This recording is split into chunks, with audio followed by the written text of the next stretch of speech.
Hi, this is Rishikesh Madankar from AW Academy Rajnagar Amravati. और इस video में आपको मिलेगा नेक्स्ट एप्लीकेशन है to establish the relationship between related physical quantities. जो भी physical quantity different types of physical quantities रहेंगी उनके बीच में रिलेशनशिप एस्टैब्लिश करने के लिए आप इस डायमेंशनल एनालिसिस का यूज कर सकते हो। अब देखो, ये एग्जैक्ट फॉर्मूला नहीं डिराइव करेगा, ये सिर्फ रिलेशन बताएगा एक फिजिकल क्वांटिटी का दूसरे फिजिकल क्वांटिटी के साथ। तो देखो, इसका मैं क्वेश्चन लेता हूं और ये जो भी क्वेश्चन है इंपॉर्टेंट है, ये आपको 3 मार्क्स के लिए स्टेट बोर्ड में आता है, आपके कॉलेज के टेस्ट में या जो भी आपकी फाइनल एग्जाम रहेगी उसमें, ठीक है। और इसका ही एप्लीकेशन या ये एप्लीकेशन का यूज करके आप जेडब्ल्यू के या नीट के या सीईटी के कुछ क्वेश्चन सॉल्व कर सकते हो। तो देखो यहाँ पे क्या कहा है, the period t of oscillation of simple pendulum depends on length small l and acceleration due to gravity g.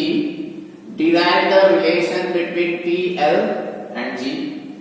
अब देखो, ऐसे न्यूमेरिकल को सॉल्व करने के लिए कौन सी फिजिकल क्वांटिटी डिपेंड कर रही है और किसके ऊपर डिपेंड कर रही है, इंपॉर्टेंट है। तो यहाँ पे आपको कहा है time period t of oscillation of simple pendulum depends on, किसके ऊपर डिपेंड कर रही है, टाइम पीरियड डिपेंड कर रहा है on length l and acceleration due to gravity. कौन डिपेंड कर रहा है, टाइम पीरियड डिपेंड कर रहा है, किसके ऊपर डिपेंड कर रहा है, length and acceleration due to gravity. तो देखो यहां पे जो भी फिजिकल क्वांटिटी डिपेंड करेगी अनदर फिजिकल क्वांटिटी के ऊपर, तो जो डिपेंड कर रही है उसको आप एलएचएस में लिखना है और जिनके ऊपर डिपेंड करेगी उन सभी क्वांटिटीज को आरएचएस में लिखना है। लेकिन यहाँ पे ये जो भी टाइम पीरियड है ये एल के ऊपर और जी के ऊपर डिपेंड कर रहा है, लेकिन कैसे, डायरेक्टली प्रोपोर्शनल है, इनवर्सली प्रोपोर्शनल है, स्क्वायर है, क्यूब है, ये तो दिया ही नहीं है। तो इनका एग्जैक्ट रिलेशन t का l और g के साथ क्या है ये निकालने के लिए मैं क्या कहता हूं, that is time period t is proportional to l raised to power, मैं कह सकता हूं कोई क्वांटिटी ले, that is a, इस a की वैल्यू मेरे को पता लगानी है। at the same time that is time period is proportional to g raised to power b लिख रहा हूं, क्योंकि इसकी पावर क्या रहेगी ये थोड़ी पता है मेरे को, सिर्फ एक सिंपल कहा है कि टाइम पीरियड डिपेंड कर रहा है किसके ऊपर, लेंथ और जी के ऊपर, लेकिन स्क्वायर है, स्क्वायर रूट है, क्यूब है, ये नहीं बताया। तो इसीलिए इसका मेन टारगेट है ये पावर निकालना, एल और जी की पावर निकालना। यानी आपका इस न्यूमेरिकल को सॉल्व करके आपको ए की वैल्यू मिलेगी और बी की वैल्यू मिलेगी। अब देखो कैसे, तो इन दोनों को कंबाइन करके ऐसे लिख सकता हूं, t proportional to l raised to power a and g raised to power b। अब देखो, आपने ये बचपन से पढ़ते आए हो, अगर प्रोपोर्शनैलिटी की साइन रिमूव करते हो तो यहाँ पे आप लिखते हो इक्वल टू की साइन और यहाँ पे एक कांस्टेंट लेते हो और l raised to power a g raised to power b, एक रिलेशन मिला, इसको कहता हूं इक्वेशन 1। और फाइनली a और b की वैल्यू फाइंड करके आप क्या करोगे, इस इक्वेशन में a और b की वैल्यू पुट कर दोगे, वो रहेगा आंसर आपका, ठीक है। अब देखो ये k क्या है, ये k है कांस्टेंट और इस कांस्टेंट का कोई भी डायमेंशन नहीं रहता है। तो देखो, तो यहाँ पे टारगेट मेरा k फाइंड करने का नहीं है, वो एक्सपेरिमेंट करके ही आप फाइंड कर सकते हो ये k की वैल्यू क्या रहेगी, ठीक है। आपका टारगेट है t, ये k कुछ तो भी रहेगा, l raised to power, ये a की वैल्यू निकालो और b की वैल्यू निकालो। क्या निकालना है, a की पावर क्या, a की वैल्यू क्या है और b की वैल्यू क्या है। तो देखो इसको सॉल्व करने के लिए t टाइम पीरियड है, टाइम पीरियड का यूनिट क्या है ये आपको पता होना चाहिए। तो मैं यहाँ पे एक छोटा सा चार्ट बनाता हूँ, दैट इज फिजिकल क्वांटिटी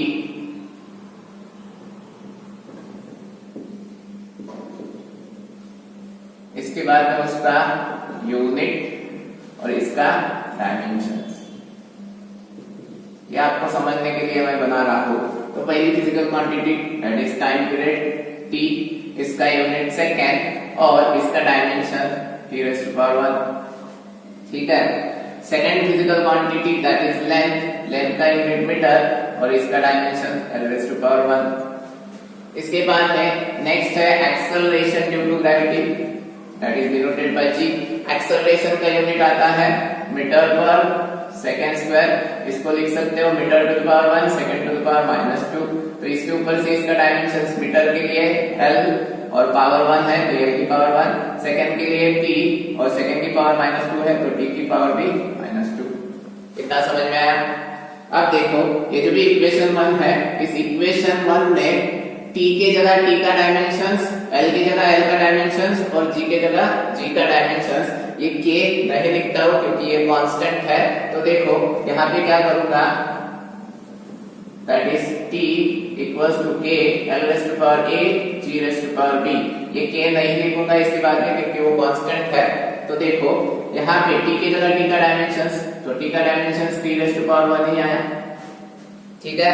इसके बाद में l की जगह l का डायमेंशंस, तो l स्मॉल l का डायमेंशंस l⁴1 और उसकी पावर क्या है a। जो फिजिकल क्वांटिटी की पावर रहेगी वही उसके डायमेंशंस की पावर रहेगी, ठीक है। इनटू g की जगह g का डायमेंशंस l⁴1 t⁻⁻2 और जो g की पावर है वही उसके डायमेंशंस की पावर दैट इज b। अब देखो इस पावर को मैं लिखता हूं that is t⁻1 equals to l⁴a l⁴b और t⁻⁻2b, ठीक है। अब देखो ये दोनों फिजिकल, ये दोनों l है, इनका बेस सेम है तो पावर की क्या होगी addition, t⁻1 equals to l की combined power a plus b और t की पावर -2b, ठीक है। हर बार आपको इसी टाइप में इक्वेशन मिलेगा। अब देखो यहाँ पे l है लेकिन LHS में मैंने l नहीं लिखा है, तो यहाँ पे l नहीं है तो l की पावर 0 लिख सकता हूं मैं। क्यों? क्योंकि आपको पता है anything raise to power 0 equals to 1, ठीक है। तो 1 से इस t⁻1 को मल्टीप्लाई करने के बाद में t⁻1 ही आएगा, तो इसीलिए l⁻0 क्यों? क्योंकि anything raise to power 0 is always equal to 1 और 1 into t that is t equals to यहाँ पे l⁻a प्लस b और t⁻⁻2b, ठीक है। तो देखो यहाँ पे मैं क्या कहूंगा that is on comparing the powers of L and T on both sides। क्यों ऐसे? क्योंकि LHS इक्वल टू RHS कब? जब L की पावर LHS की और L की पावर RHS की इक्वल होगी, T की पावर LHS की और T की पावर RHS की इक्वल होगी, तभी ये डायमेंशंस इस डायमेंशन के साथ क्या कर सकते हो आप इक्वेट कर सकते हो। तो देखो L की पावर कितना है 0, यहाँ पे a plus b equals to 0 और t की पावर 1 यहाँ पे -2b इक्वल्स टू 1, तो b मिलेगा आपको -1/2। ये -1/2 इस इक्वेशन में पुट करो तो a प्लस b की जगह -1/2 equals to 0, plus into minus that is minus a -1/2 equals to 0। ये -1/2 उधर भेजो तो आपको मिलेगा a इक्वल्स टू +1/2। a की वैल्यू मिली +1/2, b की वैल्यू मिली -1/2। Now put a equals to 1/2 and b equals to -1/2 in equation 1. Therefore, equation 1 become, देखो यहाँ पे t k as it is और यहाँ पे देखो l की पावर कितना है a है, तो l की पावर a यानी 1/2 और g की पावर b है तो g की पावर b यानी कितना -1/2। तो देखो ये जो भी g की पावर -1/2 है अगर g को नीचे लेके जाता हूँ डिनोमिनेटर में तो उसके पावर की साइन क्या होती है, चेंज होती है। अगर प्लस है तो माइनस होगी, माइनस है तो प्लस होगी। तो इसीलिए आपको मिलेगा p equals to k l raise to power 1/2 upon g raise to power 1/2। अब देखो दोनों की पावर सेम है 1/2, तो इसको लिखता हूँ k l upon g raise to power 1/2। 1/2 यानी स्क्वायर रूट, तो आपको मिलेगा time period t equals to k root of l upon g। तो ये आएगा, दैट इज एग्जैक्ट आंसर आपका। Performing experiment you can find out the value of k। तो after experimenting that is the value of k is 2 pi. तो इसीलिए exact formula t equals to 2 pi root of l bye g। आपका answer यही है, ये additional है। k की value experiment से फाइंड करते हो तो k की वैल्यू मिली है 2 पाई। तो ये मैं पुट करता हूँ, ये मेरे को पता है इसलिए मैंने बताया है। आपका आंसर यही है, इतने तक ही आपका आंसर रहेगा। ये इतना सॉल्व करने के बाद में आपको 3 मार्क्स या 4 मार्क्स मिलेंगे। देखो नेक्स्ट क्वेश्चन, सेकंड एप्लीकेशन के ऊपर, derive the formula for kinetic energy of a particle having mass m and velocity v using dimensional analysis. तो सबसे पहले कितने फिजिकल क्वांटिटीज हैं वो यहाँ पे देखो, दैट इज एक है काइनेटिक एनर्जी, एक है मास और एक है वेलोसिटी। आपको फार्मूला किसका चाहिए, तो काइनेटिक एनर्जी का चाहिए।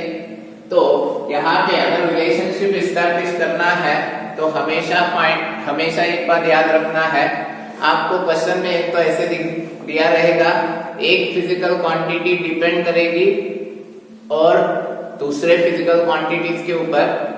तो जो डिपेंड कर रहे हैं उसको LHS में, जिसके ऊपर डिपेंड कर रहे हैं उनको RHS में लिखना है। एट द सेम टाइम अब इसी के ऊपर ऐसे क्वेश्चन आ सकता है, या derive the formula of one physical quantity in terms of another physical quantity. तो जिस फिजिकल क्वांटिटी का फार्मूला निकालना है उसको कंपल्सरी LHS में लिखना है, और जो फिजिकल क्वांटिटी और बाकी की जो फिजिकल क्वांटिटीज रहेंगी उनको RHS में लिखना है। ठीक है, तो देखो यहाँ पे आपको कहा है derive the formula for kinetic energy. किसका फार्मूला निकालना है, काइनेटिक एनर्जी, यानी काइनेटिक एनर्जी आपकी LHS में आएगी। और ये काइनेटिक एनर्जी डिपेंड कर रही है of a particle having mass m and velocity v, यानी काइनेटिक एनर्जी LHS में, मास m RHS में, वेलोसिटी v RHS में। अब देखो ये सॉल्व करने से पहले आपको पता होना चाहिए कि काइनेटिक एनर्जी का यूनिट क्या है, उसका डायमेंशंस क्या है। तो यहाँ पे डायमेंशंस इंपॉर्टेंट है।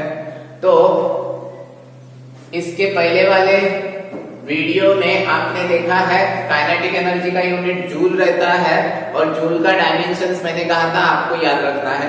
आपको दो ही डायमेंशंस याद रखते हैं, एक फोर्स का न्यूटन का और एक जूल का दैट इज एनर्जी का या वर्क डन का। ठीक है, और यहाँ पे मास का यूनिट रहता है kg और वेलोसिटी का यूनिट रहता है मीटर पर सेकेंड। तो देखो यहाँ पे जो फिजिकल क्वांटिटी है, मैं एक चार्ट बनाता हूँ।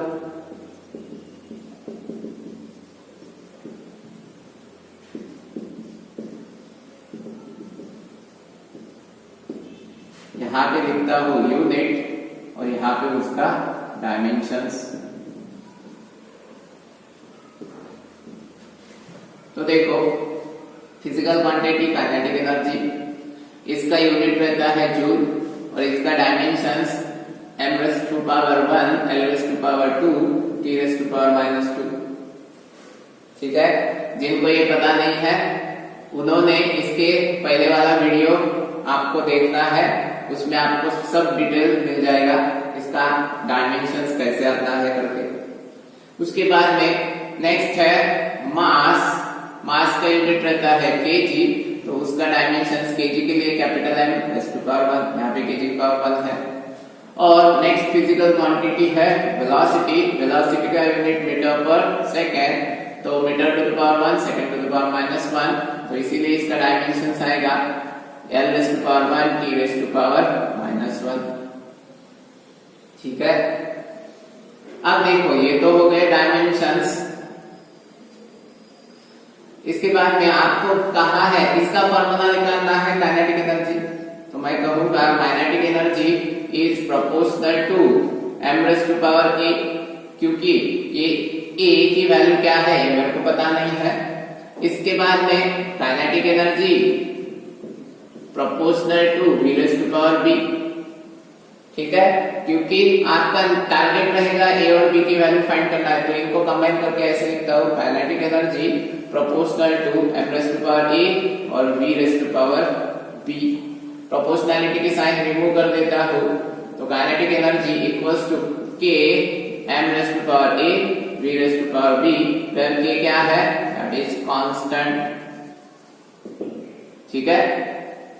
और ये जो भी कांस्टेंट है इसका डायमेंशनल एनालिसिस में कुछ भी काम नहीं है, क्योंकि मैं ट्रीट करता हूं ये डायमेंशनलेस क्वांटिटी है करके, ठीक है, हर बार यही ट्रीट करना है। अब देखो यहाँ पे a की पावर और b की पावर, a क्या है और b क्या है ये आपको फाइंड करना है।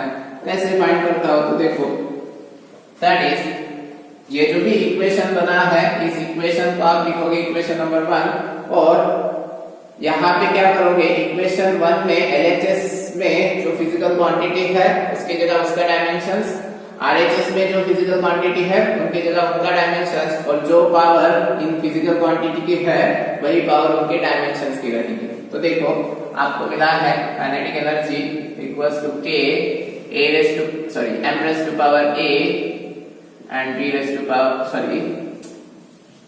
आपको मिला है kinetic energy equals to k constant है m raise to power a और b raise to power b। तो मैं क्या करता हूँ काइनेटिक एनर्जी की जगह काइनेटिक एनर्जी का डायमेंशंस क्या है m raise to power 1 m raise to power 2 d raise to power -2।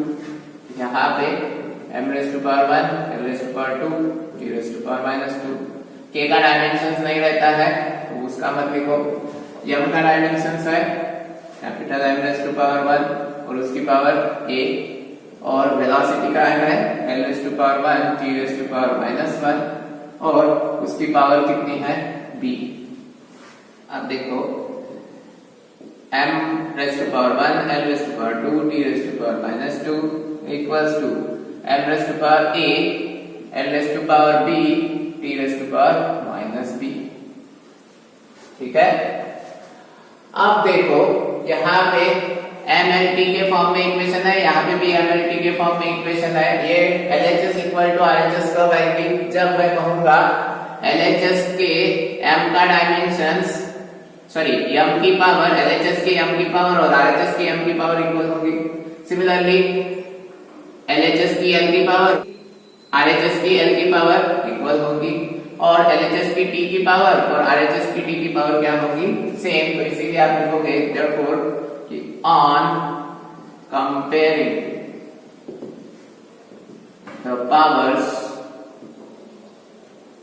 of m, l and t on both side।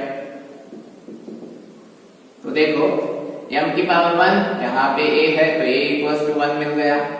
Similarly l की पावर 2 है, यहाँ पे l की पावर b है तो b इक्वल्स टू 2 मिल गया, या इसको भी कंपेयर करके वही मिलेगा -b equals to -2, minus minus cancel, b equals to 2, ठीक है। तो इसीलिए therefore इक्वेशन 1 बिकम, तो देखो equation 1 kinetic energy equals to k constant है और m की पावर a है तो m की पावर a यानी 1 और v की पावर b है तो v की पावर दैट इज b यानी 2। तो इसीलिए आपको मिला kinetic energy equals to k into m v square, ठीक है।